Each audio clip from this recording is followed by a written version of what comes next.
Iran-backed militias planning strikes. A look at U.S. bases in Middle East that may be targeted. Israel-Iran conflict. Tensions between Iran and the United States are at their highest point in years after U.S. forces joined Israel in striking three of Iran's key nuclear facilities, Fordow, Natanz, and Isfahan, in a surprise air assault. Tehran has vowed severe consequences, and state media warned that every American citizen or military personnel in the region is now a legitimate target. Hardline figures in Iran have called for missile strikes on U.S. naval forces in Bahrain and a full closure of the Strait of Hormuz. As the Pentagon ramps up regional defense, U.S. intelligence has warned that Iran may activate proxy militias across Iraq and Syria to carry out coordinated retaliation. This explainer looks at key U.S. military installations that could be in Iran's crosshairs, and why they matter. Nanan on Sunday, U.S. aircraft participated in targeted airstrikes on Iranian nuclear facilities, reportedly destroying critical components of Iran's uranium enrichment program. In response, Supreme Leader Ayatollah Khomeini vowed severe consequences.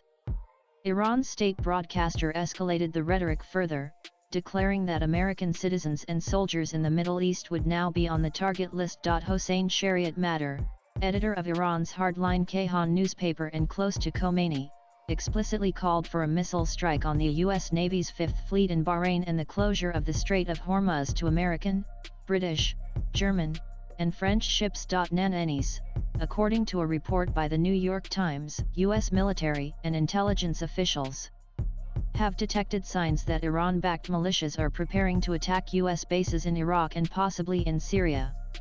While no attack has occurred so far, officials cited by the NYT say Tehran's proxy network is actively plotting retaliation.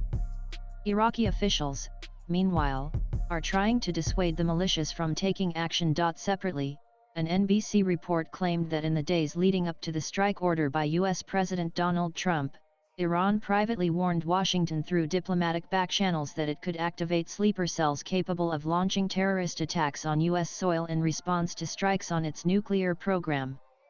This message reportedly reached Trump during the G7 summit in Canada last week and prompted him to leave early. Nanan, roughly 2,500 U.S. troops are currently deployed across Iraq, primarily as part of the International Coalition Against the Islamic State (ISIS). American forces are stationed at key locations, including Al-Assad Air Base in Anbar Province and Erbil Air Base in Iraqi Kurdistan. The Iraqi government walks a diplomatic tightrope. It is aligned with both the United States and Iran, and has recently agreed to a timeline for the phased withdrawal of coalition troops from Iraqi territory. In Syria, the U.S. has maintained a limited troop presence at several outposts, most notably at Al-Tanf garrison in southern Syria. These deployments are aimed at preventing ISIS resurgence and countering Iranian arms supply routes to Hezbollah. However, the Pentagon announced in April that it plans to cut U.S. troop strength in Syria by about 50%, or reducing the footprint to fewer than 1,000 soldiers. Nanis. Following the start of the Israel-Hamas war in October 2023, Iran-backed militias carried out dozens of attacks on U.S. positions in Iraq and Syria using rockets and drones. In retaliation, the U.S. launched airstrikes on militia warehouses, drone facilities, and IRG-linked sites. The tit-for-tat escalations briefly subsided earlier this year, but U.S. intelligence now believes a fresh wave of proxy attacks is likely. In 2020, after the assassination of Iranian General Qasem Soleimani, Iran directly struck Al-Assad and Erbil air bases with ballistic missiles, injuring over 100 U.S. troops. Those bases remain within missile range of Iran and are once again considered likely targets in any escalation. Nanan Qatar Al Udeid Air Base, the largest American base in the Middle East, Al Udeid hosts about 10,000 troops and dozens of aircraft. It also houses key elements of CENTCOM and supports air operations across the region.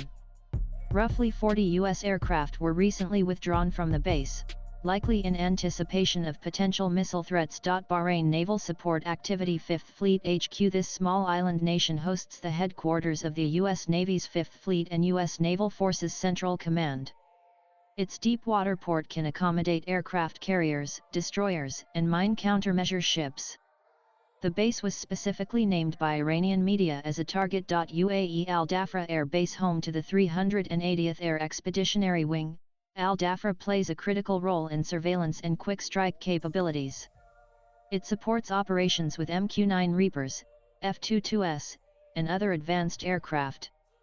The UAE has reportedly increased missile defenses at the site. Kuwait Ali Al Salem and Camp Arifjan with over 13,500 U.S. troops deployed. Kuwait serves as a logistical and airlift hub for regional operations. Ali Al Salem Air Base is home to the 386th Air Expeditionary Wing, while Camp Arifjan houses U.S. Army headquarters for CENTCOM operations. Pre-positioned military hardware is stored here for rapid deployment. Jordan Tower 22I in January 2024, a drone attack on this border outpost killed 3 U.S. troops and injured dozens. The Pentagon attributed the strike to Iran-backed groups. Tower 22 remains a vulnerable forward site in the event of escalation. Nanan The Strait of Hormuz is a narrow waterway separating Iran from the Arabian Peninsula, and one of the world's most critical oil transit points. Around 20% of global petroleum passes through this corridor daily. Iran has previously threatened to close the strait during times of crisis, and the idea has resurfaced again with renewed warnings from Iranian hardliners. A full-scale blockade would be seen as an act of war and would invite an immediate international military response, but Iran could use limited disruptions such as deploying naval drones, sea mines, or conducting inspections as a form of asymmetric pressure. Nanan in response to the heightened threat. Nanan swipe left for next video with credible intelligence pointing to Iran-backed militias gearing up for renewed attacks. U.S. bases in Iraq and Syria are under heightened surveillance and defense. Proxy activity is expected to rise, especially if Iran chooses to avoid direct confrontation. Simultaneously, Tehran's threat of activating sleeper cells adds a troubling dimension to homeland security concerns in the U.S. Whether Iran retaliates overtly or covertly, the next strike, and where it lands, could define the trajectory of this crisis. Latest blogs.